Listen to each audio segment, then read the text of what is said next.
Emily Thornberry, there's been a lot of attacks on your party's patriotism and so forth over the last few weeks, as you've seen. And another story in the papers today about Jeremy Corbyn and the IRA. What's your message to those people who are patriotic, working-class voters, and they look at this stuff and they say, I just don't like it?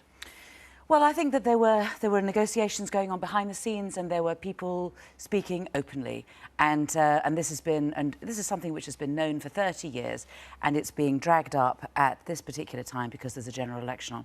And I think not surprising. And I think, well, yeah, but you know, Prime Minister. I know. I mean, I think the question. Risk. No, I understand that, and I suppose if you judge people by who it is that you spend time with, the question has to be: do you remember where you were on the 27th of May, 2007? I'm sure you're going to tell me. Yes, I am.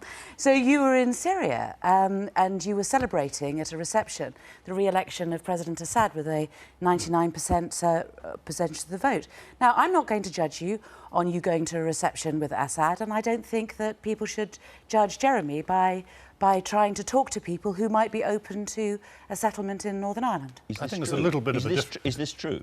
There was a parliamentary visit. I was on a parliamentary all-party visit to Syria back in 2007. MPs have gone every year to Syria during the better times in the relationship between Syria and Britain. But you were at the party, weren't you? I don't recall any party in Syria. I remember a fact-finding visit to Syria. That happened every year with MPs going out there. But the difference, of course... Did you meet Assad when you were there? I did meet Assad, indeed. Shake his hand? And... Indeed, I met Assad. And you celebrated his re-election? 10 years... I didn't celebrate Well, his that was what the reception was for. It was for celebrating his re-election. Nonsense.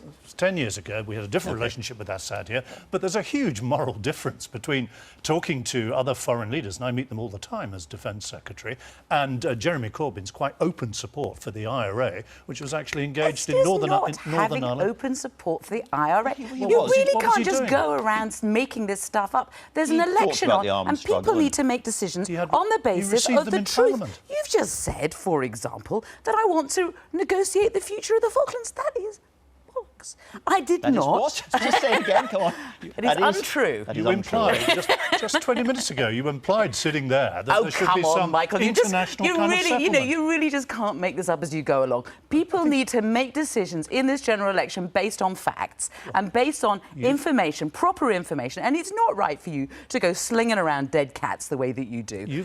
People need to concentrate and work out, because there's a serious choice to be made. And you've told us your excuse is Jeremy Corbyn is on some kind of journey, but that is too great a risk for this country.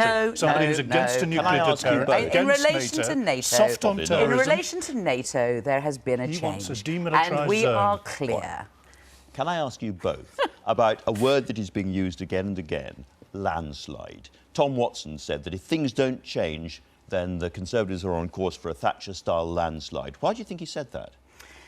Well, I suppose he may have been distracted by the polls, but the polls are not things that have been terribly reliable until now, and we have another 3 weeks, and we are going to be out there, and we're going to be putting out the message and the truth about what Labour is standing for and what a Labour government will be, and what the choice is.